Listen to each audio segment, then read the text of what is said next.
Bismillahirrahmanirrahim. Assalamualaikum warahmatullahi wabarakatuh. Waalaikumsalam. Sahabat Guru Kreatif Indonesia yang saya hormati, alhamdulillah hari ini saya secara tak terduga, ini spontan banget hari ini, saya kedatangan tamu istimewa tentu saja. Sudah lama saya menjadwalkan beliau untuk masuk podcast kami, tapi karena kesibukannya luar biasa dimaklumi. Ya. Tapi tanpa diduga, tidak ada pemberitahuan, tidak ada angin, tidak ada hujan. Datang langsung. Hari ini beliau datang malah nyamperin ke tempat Kak Adi. Dan pasti sudah pada kenal. Beliau adalah Kang Deden Gurami. Terima kasih. Assalamualaikum Kang. Waalaikumsalam warahmatullahi Sehat ya Kang ya? Alhamdulillah. Sehat jasmani, sehat rohani, sehat ekonomi. Itu yang menjadi ikonnya Kang Deden. Jadi orang itu nggak akan jauh dari apa yang selalu ia ulang-ulang, apa yang dia yakini. Ya. Kang Deden itu kalau memberi salam pembuka selalu begitu ya. Betul. Apa tadi masih ingat nggak? Ya. Sehat jasmani, sehat rohani, sehat ekonomi. Ya. Yang paling penting yang nomor 3 kan. Sehat gak punya uang di sini. Ya. Jadi kalau sehat ekonomi itu akhirnya memperkuat sehat jasmani dan rohani. Betul. Ya. Okay. Dan seperti biasanya, sahabat Guru Kreatif Indonesia, kita akan ngobrol santai 1 jam. 1 jam itu kira-kira waktu kira-kira aja. Nanti serampungnya gitu. Mau kurang mau lebih nanti. 1 jam bersama Kang Deden ke depan. Kita ngobrol Kang Deden selama ini udah keliling kemana-mana. Iya, betul. Tapi saya perhatikan belum ada satupun media yang menjadi saluran bagi Kang Deden untuk menyampaikan, menceritakan perjalanan Kang Deden. Ini kesempatan kita untuk mengulik Kang. Ya, Deden, betul. Gitu ya. Ya. Berapa bersaudara Kang? Kita ada 6 bersaudara. 6 bersaudara, Kang Deden nomor? Saya nomor 1. Anak barep ya. Nah, barep. Betul. Kalau di Sunda barep apa disebut apa ya? Barep itu anak yang sulung. Nomor pertama itu ya barep ya. Barep ya? Iya, sama ya. Saya pikir itu bahasa Jawa ya. Iya, barep ya. Anak pertama ya. Anak yang diletakkan di pundaknya tanggung jawab yang besar. Betul. Ya. Dan anak yang baru uji coba juga. Maksudnya? Ya orang tuanya uji coba bikin anak. Oh iya. Yang lain pada tinggi kan saya. Kita berdua anak uji coba. Ya, uji coba. Tapi uji cobanya bagus ini. Ya, berhasil ya. Produk berhasil. Jadi kalau anak pertama berhasil, biasanya itu akan menjadi jalan bagi adik-adiknya untuk menempuh kesuksesan juga. Amin. Ya. Amin. 5 orang adik itu sekarang semuanya masih di Jawa Barat atau? Jawa Barat. Di Jawa Barat tapi beda-beda mencar, ada yang di Jakarta, di Bogor, Tangerang, macam-macam. Kelahiran mana kan? Saya Cianjur. Cianjur. Jawa. Beras ya? Beras, tauco, beras, dan kota santri. Iya, betul. Walaupun saya nggak santri. Nggak usah diomongkan ya, coba tahu. Cianjur ya, kota beras. Dan banyak gadis-gadis cantik. Oh, sana tuh cantik banget. Tapi saya tidak memilih orang sana, orang Jawa milihnya ya. Malah. Ya. Teteh mana orang Jawa ya? Iya. Kan nggak boleh menikah sama satu kabupaten. Oh iya. Berat rasanya. Jadi satu orang aja. Satu orang. Ya. Itu bedanya Kang Deden ya. Iya, betul. Oke, terus ada nggak yang adik-adik itu yang mengikuti jejak Kang Deden di dunia aktivitas? Sebenarnya ada yang berminat, ada yang kesana arahannya, cuma mereka mungkin sekarang masih di profesi masing-masing karena memang kita keluarga guru ya. Mereka kembali walaupun Bapak Ibu guru. Bapak guru. Ibu guru ngaji pesantren karena semua alumni pesantren. Nah, mungkin ada di bakat ngomong, hampir semua ada punya komunikasinya bagus lah. Itu cuma diturunkan karena darah gurunya. Darah gurunya dan daya kita keluarga humoris, tukang pokoknya. Dan sampai sekarang masih, kalau saya perhatikan keluarga Kang Deden itu kan sering kumpul ya. Iya, ini mesti sering kumpul. Seragam bareng. Itu ya. Sering kumpul keluarga, pakai seragam, kompak. Saweran lah pokoknya. Naik truk bareng. Itu menjadi tradisi yang memang dijaga ya Kang. Betul, kita jaga tiap tahun untuk mempererat, memperkuat sampai punya terus nikah punya cucunya sampai nanti ke cucunya kita kuat gitulah. Kita ada grup, kita kan jadi enak gitu. Tiap tahun pasti. Oke. Ngomong-ngomong masa kecil di keluarga dulu. Betul. Gimana? Masa kecil di keluarga memang saya memang anak yang paling mungkin ya orang tanda kutip ya mungkin zaman dulu bandel, nakal, alias ngeyel, angel istilahnya. Emang saya dari kecil kelakuannya naudzubillah min dzalik ya haram jadah, najis mughlado. Jadi saya anak pertama itu memang kan anak pertama terus tapi kita di sanalah banyak sebuah tantangan, ujian tuh memang saya menghadapi kehidupan langsung real ya gitu jauh karena saya dari kecil sudah di pondok pesantren, sudah jauh dari orang tua. Tapi di pesantren karena saya pesantren di kakek saya. Dari usia berapa kan? Dari MI kelas 1 SD. Dari kelas 1 Dari kelas 1 SD. Itu sudah di pesantren? Sudah pesantren, tapi pesantren punya kakek, jadi manja. Jadi mulai kenakalan kayak sekolah pun saya asal berangkat lah terus terus kemudian kolam-kolam yang di habis gitu kan. Model sekolahnya begitu prestasinya pasti hancur nih. saya SD gak punya prestasi. Mulai prestasi kelas 5 sampai kelas 6. Kalau mau berangkat, kalau enggak. Iya, terserah. Yang penting tidur ya tidur. Jadi kita tidak ada motivasi belajar. Kenapa? Karena ya mungkin itu juga faktor dari ekstern dari guru-guru kami. Guru-guru kami itu udah mencap duluan. Saya anak bandel, nakal. Nah, misalnya, gitu ini untuk juga pesan buat guru. Jadi guru udah mencap saya anak nakal, bandel dan tidak jarang masuk karena udah dicap mereka itu. Akhirnya jadi saya labeling yang dilekatkan. Saya juga males gitu melihat orang. Akhirnya materi pun tidak akan masuk begitu. Nah makanya nanti kita mungkin akan panjang. Kenapa saya bisa kayak gini ke atas? Karena itu juga saya berterima kasih sama guru-guru SD saya. Justru dengan mereka kayak gitu, saya ada motivasi pingin merubah mereka, jangan sampai mereka kayak gitu lagi ke orang lain. Ini penting karena biasanya pendengar kita itu banyak dari guru-guru kan. Betul. Dari guru-guru pesan-pesan yang semacam ini kadang-kadang harus terus kita tancapkan dalam diri seorang guru ya. Karena anak-anak itu menjadi terbangun karakternya bukan semata-mata apa yang kita sampaikan secara lisan. Betul. Ya kan? Bagaimana guru memperlakukan kita, bagaimana guru mempercayakan sesuatu yang besar di masa depan kepada kita, itu turut membentuk seorang anak ya. Di masa kecil kan setiap anak punya cita-cita. Betul. Dengan kondisi yang sekolahnya kayak begitu, itu cita-citanya apa dulu kan? Saya tuh cita-cita, memang malaikat itu luar biasa ya, Allah Maha Dahsyat. Jadi karena saya di bawah tekanan para guru, dan saya tuh memang murid haram istilahnya. Di keberadaan saya itu tidak dibutuhkan oleh mereka. Jadi bukan nggak begitu amat lah. Iya tidak. Iya. Jadi bodoh amat.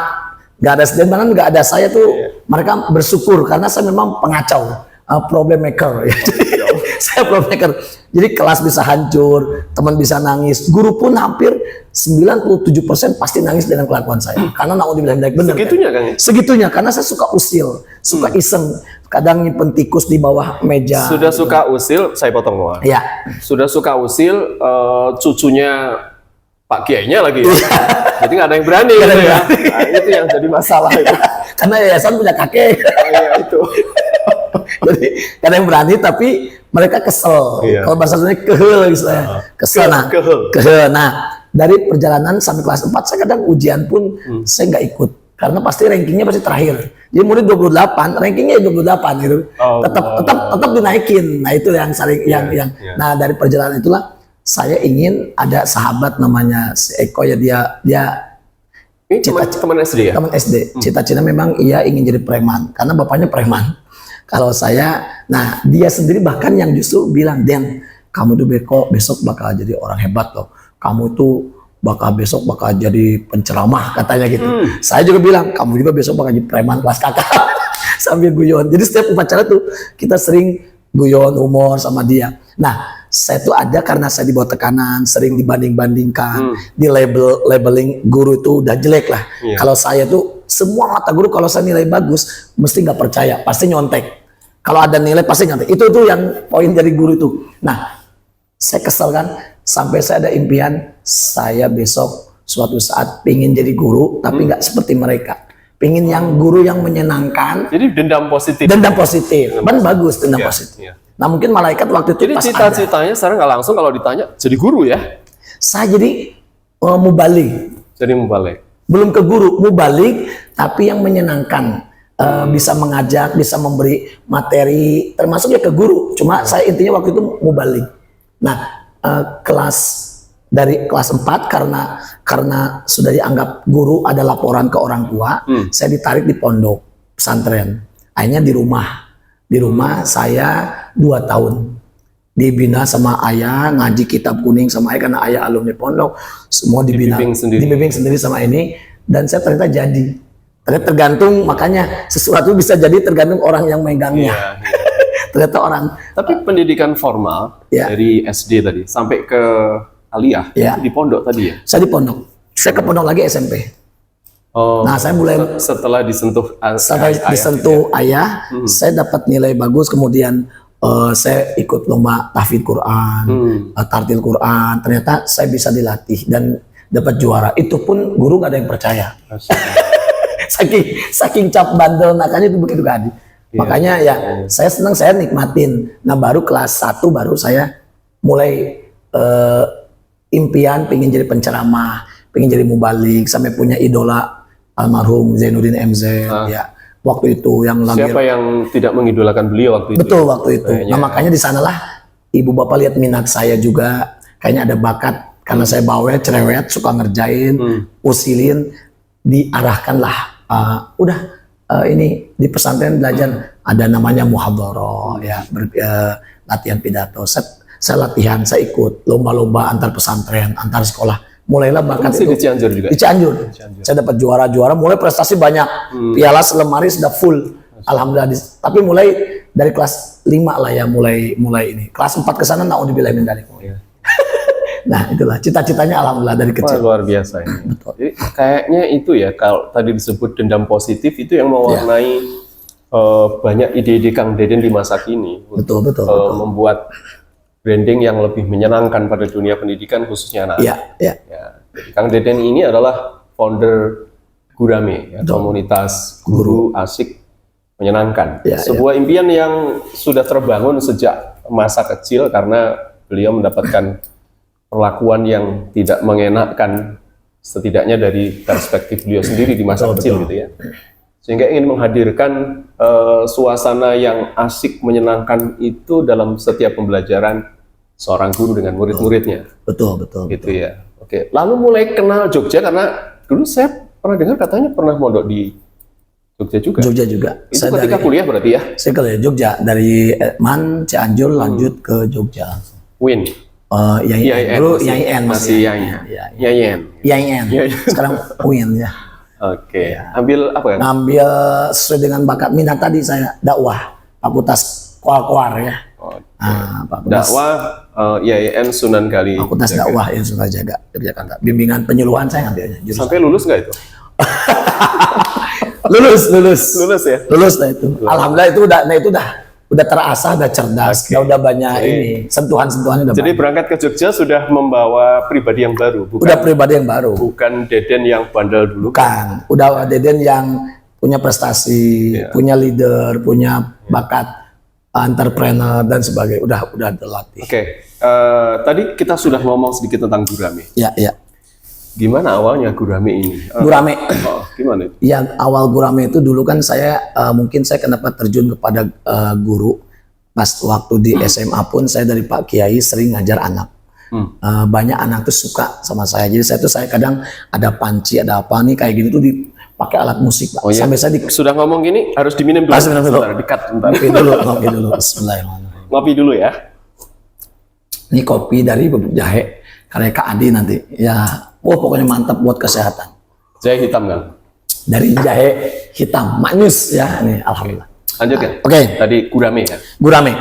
Berawal dari saya tuh sering dibilang oleh Pak Kiai katanya, kamu tuh cocok jadi guru anak-anak tuh kalau udah kayak kamu ada magnet katanya. Sering senang, saya sering sulap dari kecil udah dongeng, dari SMA tuh udah dongeng anak-anak. Nah, ke bawah ke Jogja. Di Jogja tuh saya kuliah dan saya ikut di SPA. Di sebelum di SPA saya di Wahid Hasim di Sleman itu sama Pak Kiai Jalal pun dibilang, Den kamu keliling saya ngajar TPQ ngedongeng ini. Nah, ada keinginan, kemudian saya terinspirasi dari banyak pembicara kayak Kak Bimo, Kak Undat, Kak Adi, Pak Zenang. Saya masuk SPA.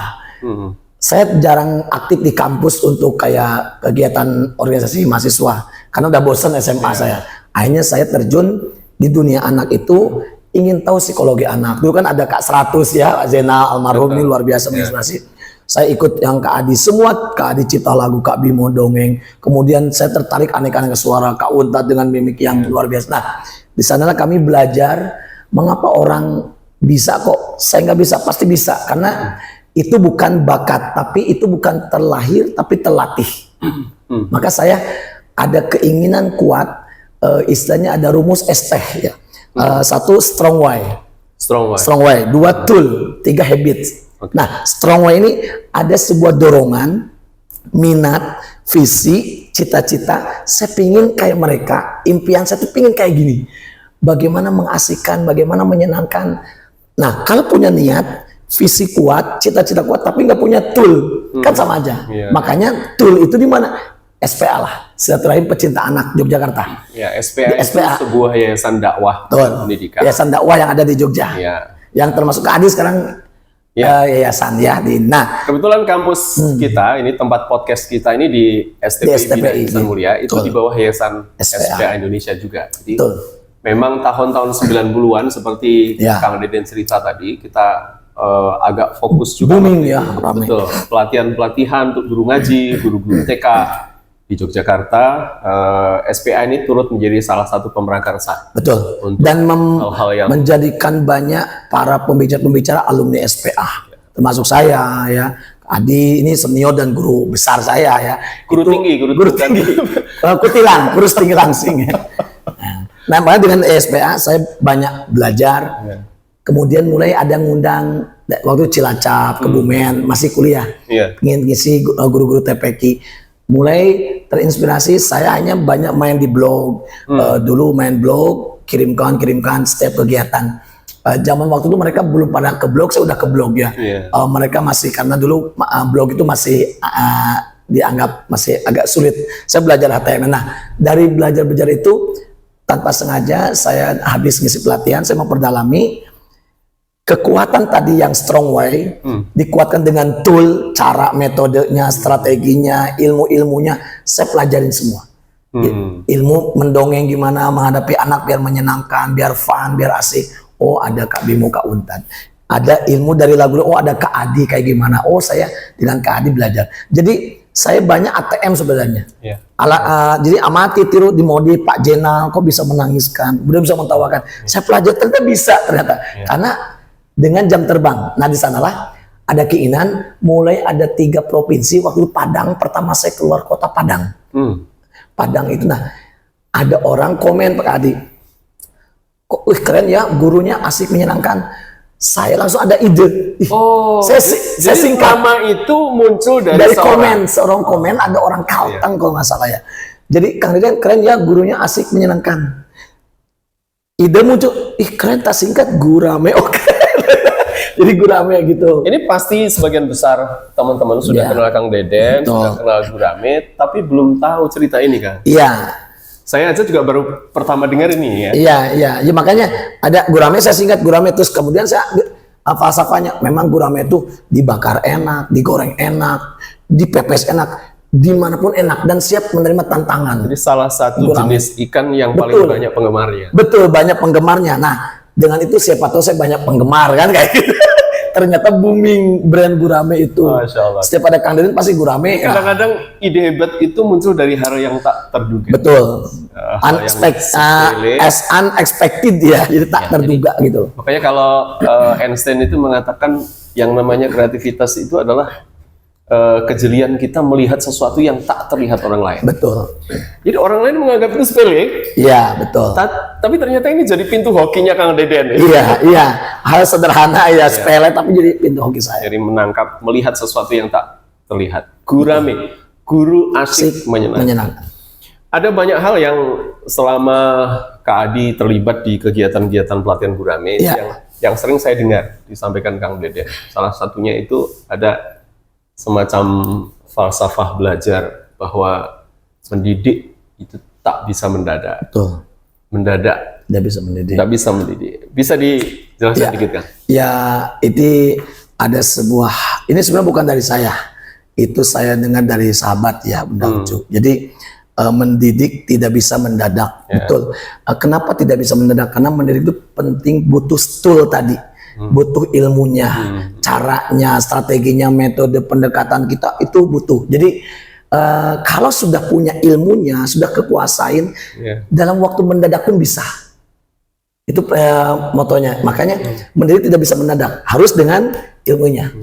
Nah, mendadak tidak bisa mendidik. Banyak orang yang mendadak tapi nggak bisa karena dia nggak punya ilmunya.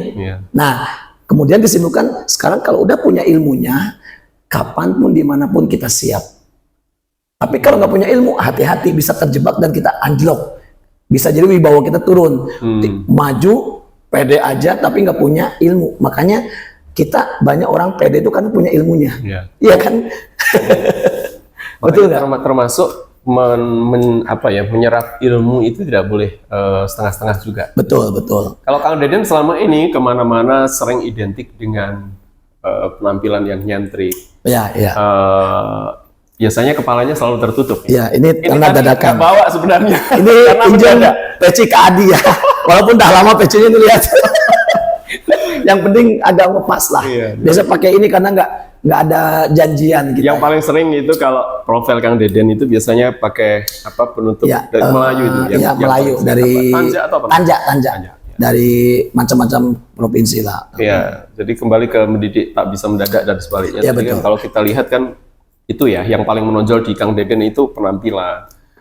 Selalu membawa suasana yang sesuai dengan filosofi Gurame tadi, asyik, menyenangkan. Tapi kan saya yakin yang disampaikan itu ada hal-hal yang juga jauh lebih penting yang saya khawatir yang ditangkap oleh banyak orang itu kalau pelatihan sekedar asyik menyenangkannya. Gitu ya. Makanya tadi Kang Deden menjelaskan mendidik nggak boleh tak bisa mendadak tak bisa mendidik itu semua hal harus kita pahami secara komprehensif. Betul. Jangan hanya terjebak pada ramenya, hebohnya. Terjebak guru harus selalu heboh dan betul. Karena saya pernah lihat Kang, ada seorang guru TK waktu saya silaturahim ke sebuah yayasan sahabat gitu. Saya lihat gurunya itu ngajar anak-anak TK nih.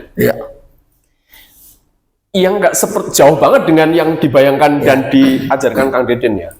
Ngomongnya pelan gitu ya. Tapi anak-anak itu fokus betul, perhatian betul, dan kelihatan wajah mereka itu senang anak-anak.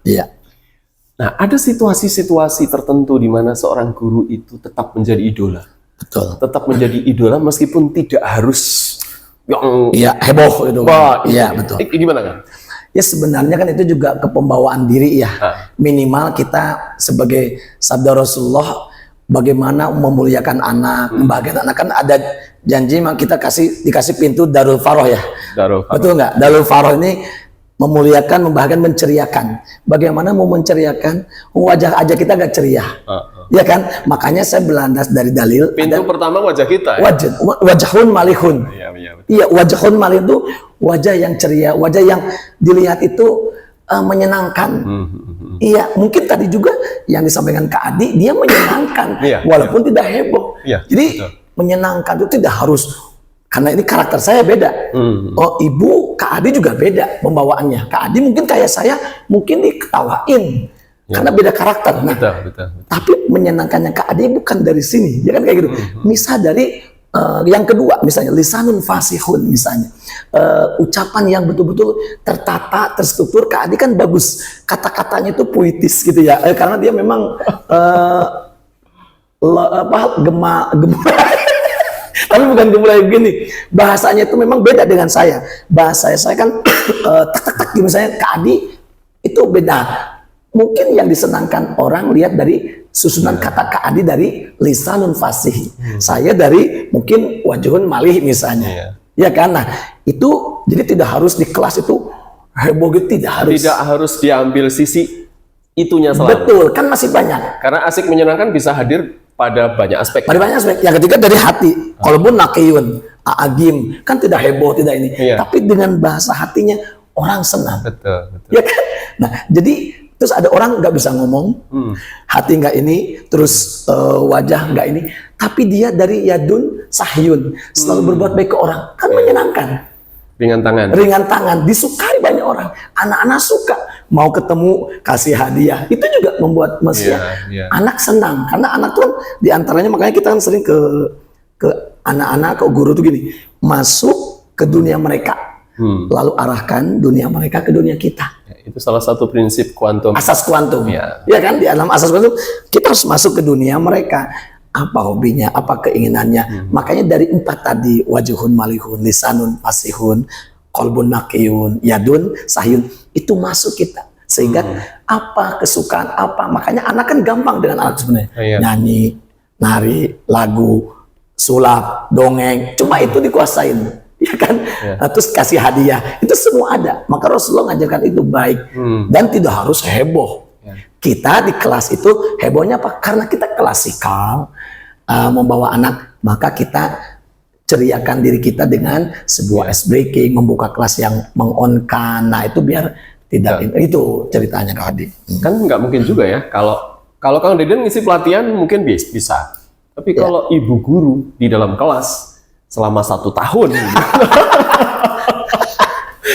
iya betul. Setiap hari harus. Saya nggak bayangkan juga kan. Betul. Memang ada kalanya ya nasihat itu masuk ketika mereka bersantai dengan suasana. Pasti. Ya, yang penting kan guru tahu di mana kondisi siswa anak itu di saat alfa, gitu kan gitu.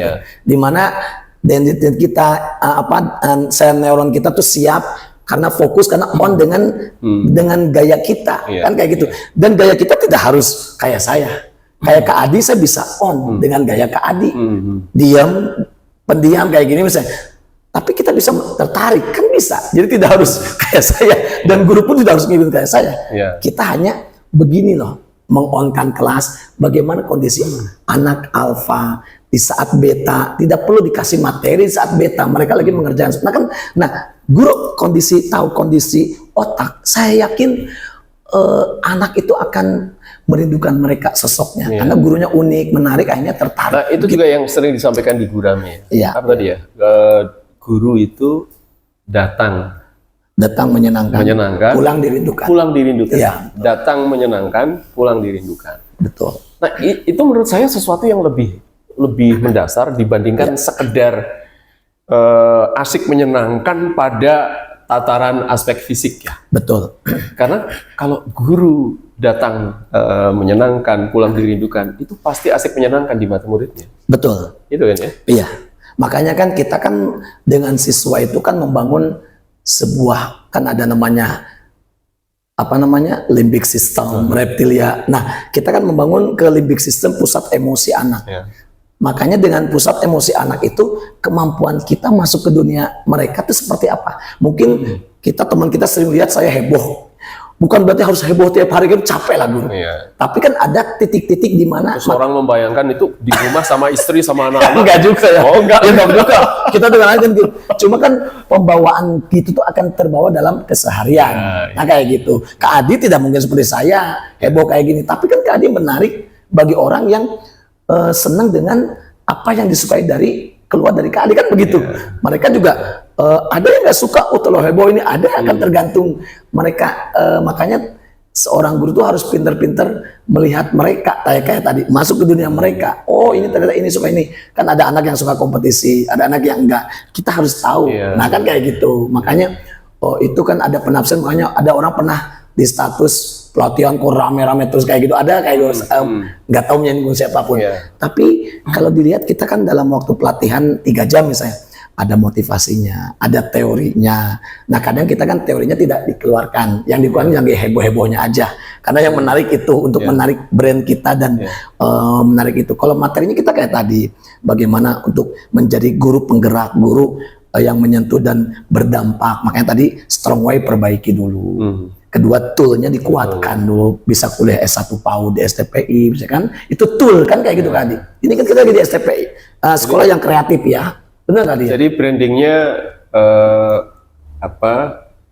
kampus guru kreatif. Kampus guru kreatif Indonesia. Kampus guru kreatif ini Indonesia. Sekolah di sini, saya alumni sini ya. Kita ada 2 prodi kan? 2 prodi. 2 prodi. Yang pertama, Kang Deden sudah terlibat juga panjang waktu itu. Kita punya prodi PAUD. Prodi guru PAUD. Yang kedua adalah prodi PGMI. GMI, alhamdulillah. Pendidikan guru MI ya. Yang berminat datang sini, insya Allah kami akan hadir di sini. Kak Adi juga orang sini. Nah yang ketiga Kak Adi, nah terakhir. Jadi strong why, tool, ada habit. Kita sudah punya keinginan, dorongan, ingin sukses. Saya dulu kan ingin kayak gini. Kemudian toolnya dapat dari Jogja, dari ini baca dari YouTube dan pengalaman-pengalaman para guru kami. Nah ada habit. Habit itu sebuah kebiasaan, action yang dibiasakan diulang-ulang. Karena orang bisa kayak gini karena semakin banyak jam terbang, semakin diulang, dia semakin terbiasa dan terbentuklah karakter. Itu kalau dalam teori motivasi, teori 10.000 jam. 10.000 jam ya.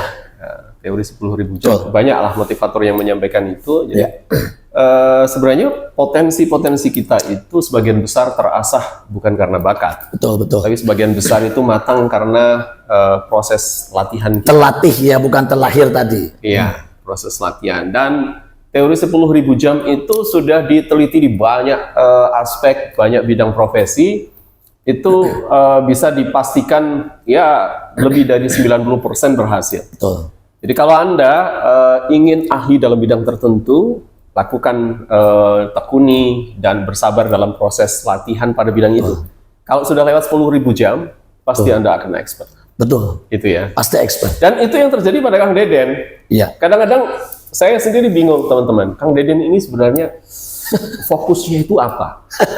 Dongeng bisa, nyanyi bisa, joget ala Sahrukan. India. Joget India bisa ya. Motivasi, guru ngaji karena dari kecil sudah di pesantren ya.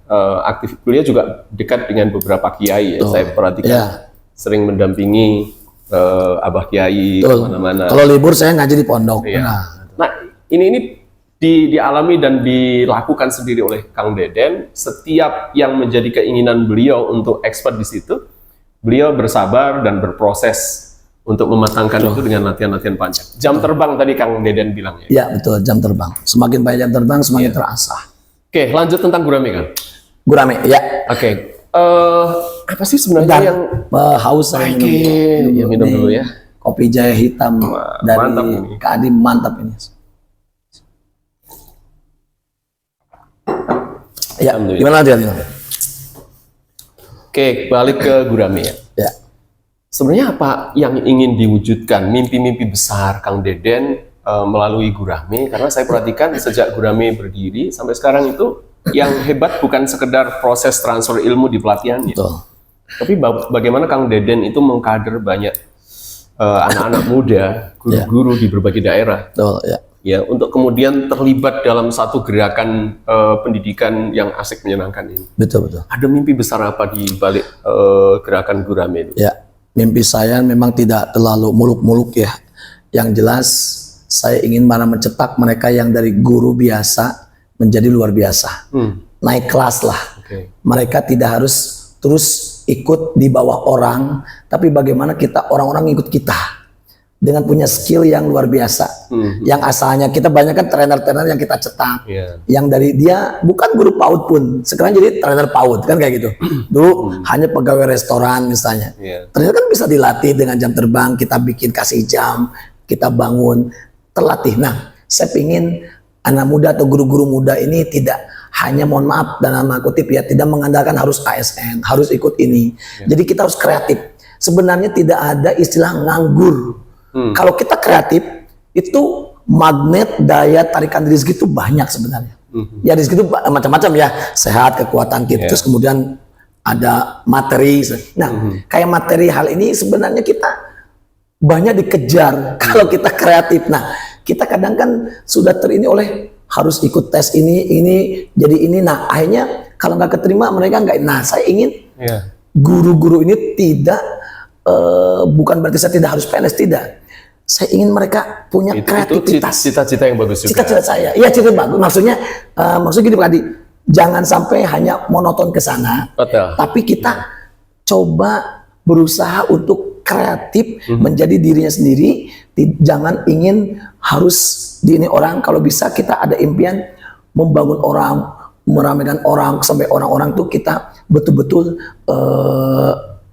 apa namanya berkembang, maju dengan dirinya, tidak harus dari orang lain. Walaupun kita butuh orang lain. Nah, kembali lagi, intinya tujuan kami adalah meningkatkan kualitas kreativitas mereka sehingga mereka punya passion dalam dirinya. Karena kalau udah punya passion biasanya satu ada belajar, keinginan belajar sungguh-sungguh, mangjada wajada.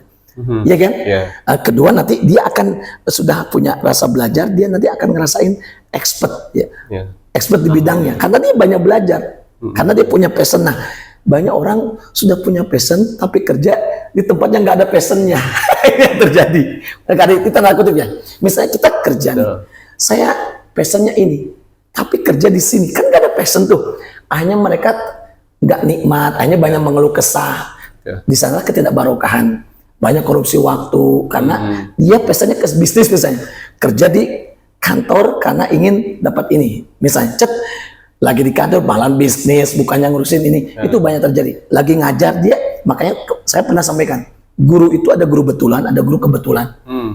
Yang kebetulan tuh saya daripada nganggur lebih baik ngajar, ya kan? Dia nggak ada bukan dari passion, dari jiwa. Nah, orang kita ingin melatih orang bagaimana punya passion sehingga dia bisa menikmati apa yang dia inginkan. Kayak Kak Adi, passionnya cipta lagu. Walaupun Kak Adi kan bukan sarjana cipta lagu, tapi dia punya passion, akhirnya kan bisa menikmati dan jadi rezeki. Betul nggak Kak Adi? Sehingga menghasilkan plastis. Ini kan, ini plastis ini saya kelilingkan se-Indonesia. Ini dari passion siapa? Kak Adi. Kak Adi tidak ada cita-cita. 200 lagu anak-anak. Ini ada 200 lagu, 7 album. Anda miliki, boleh pesan sama saya. Ini udah saya lakukan di TikTok, Instagram. Ini laku keras, best seller ya. Kak Adi tidak harus keliling, dia duduk manis. Rezekinya kan dapat Kak Adi. Nah ini contoh Kak Adi. Nah ini kan Kak Adi kan senior misalnya. Kita ingin mencetak yang junior. Sekarang saya juga lagi melirik banyak konten-konten kreator PAUD.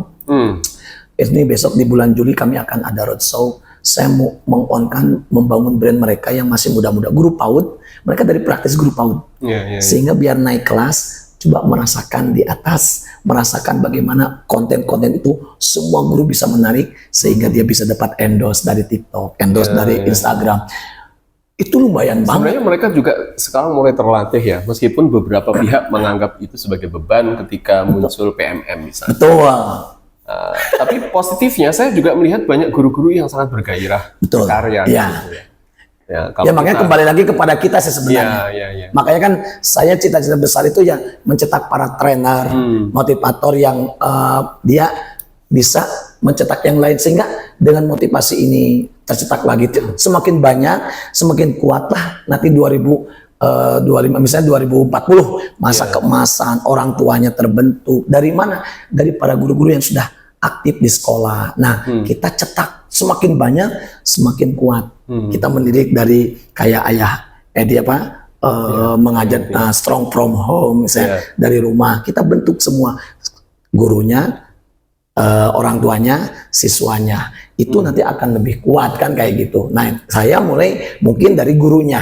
Dari guru saya bentuk bagaimana. Nah, sekarang kita udah ribuan para trainer, udah banyak. Nah, gitu. Gurame itu berdiri tahun berapa? Saya Gurame itu 2010-an lah ya. 2009 2010 kalau nggak salah. Kalau misalnya 2010 aja sudah 14 tahun ya. 14 tahunan lah, kurang 14 tahun. Selama 14 tahun Gurame sudah menjelajah sudah ratusan kota di Indonesia. Alhamdulillah, udah Sabang Merauke lah ya. Dan kita udah keluar kota, di Malaysia juga sudah ada. Ini Malaysia juga pakai kita juga banyak. Kemarin ini besok Desember kita ada TOT di Malaysia.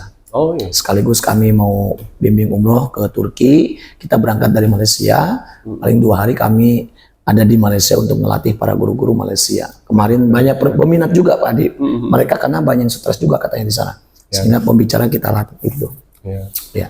Kalau teman-teman yang sudah merasakan beban hidup, mulai stres, lihat wajah Kang Deden. Yang punya hutang banyak, datang ke saya. Datang ke rumah saya siap bantu, nangis bersama. Begitu tadi. Ya. Jadi teman-teman, sambil minum ada lagi. satu, ya silakan Kang. Ya, gimana? Ada banyak hal yang luar biasa hari ini. Jadilah diri sendiri. Itu pesan Kang Deden yang luar biasa. Be yourself. Ya, be yourself. Anda tidak harus ini teladan yang bagus, Kang Amin. Deden, tapi Anda tidak harus jadi seperti Kang Deden. Betul. Anda tidak harus Berat jadi saya, jangan. ya, beban hidupnya terlalu. Beban hidupnya terlalu rumit.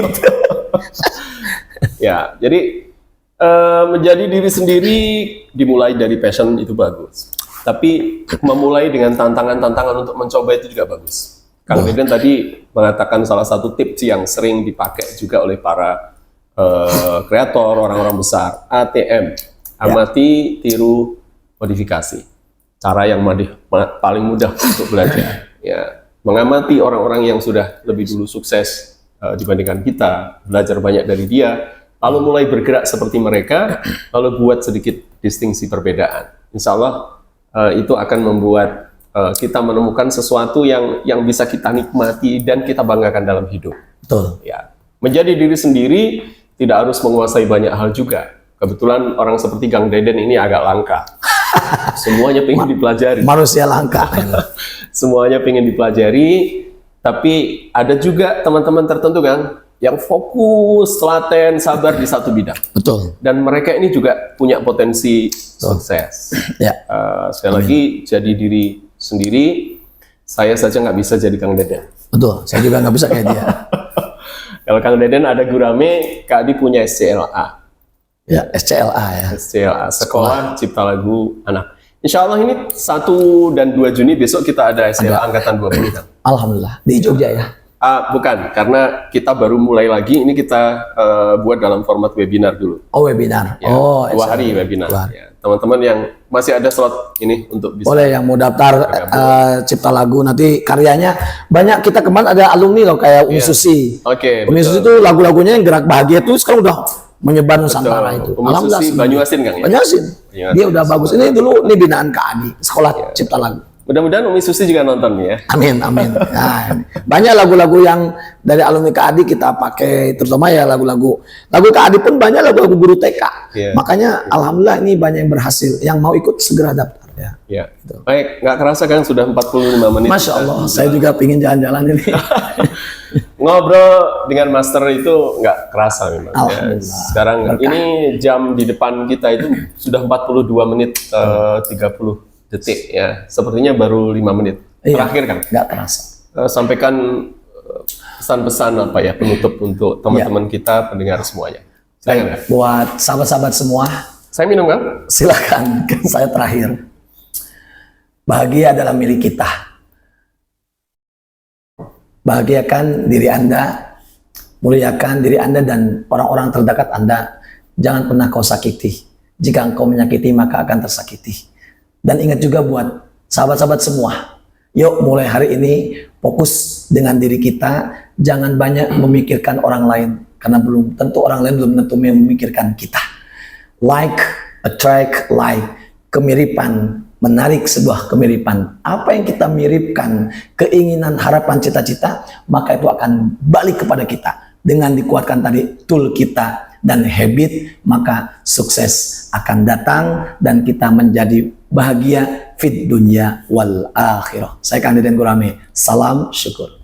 Terima kasih. Terima kasih Kang. Sama-sama. Thank you. Luar biasa. Ini spontan banget, tapi banyak hal yang bisa kita. Tanpa ada konsep ini ya. Spontan. Karena orangnya datang sendiri gitu ya. Tapi ya menurut saya kita kan baru ngobrol ngalor ngidul ya. Betul, betul. Akan ada sesi berikutnya nanti mudah-mudahan dengan Kang Deden kita ulik lebih jauh tentang banyak hal di dunia pendidikan anak-anak yang memang harus menghadirkan suasana menarik. Saya tidak akan menyimpulkan apa yang disampaikan Kang Deden karena terlalu panjang. Dia nggak bisa menangkap saya. Ya, semuanya banyak hal yang luar biasa ya. Kita ketemu lagi. Terima kasih teman-teman yang sudah selalu bersama podcast kita. Jumpa lagi pada kesempatan yang lain. Saya Kak Adi Kitana. Assalamualaikum warahmatullahi wabarakatuh. Waalaikumsalam warahmatullahi wabarakatuh. Saya Kang Deden Gurame. Oke, bye.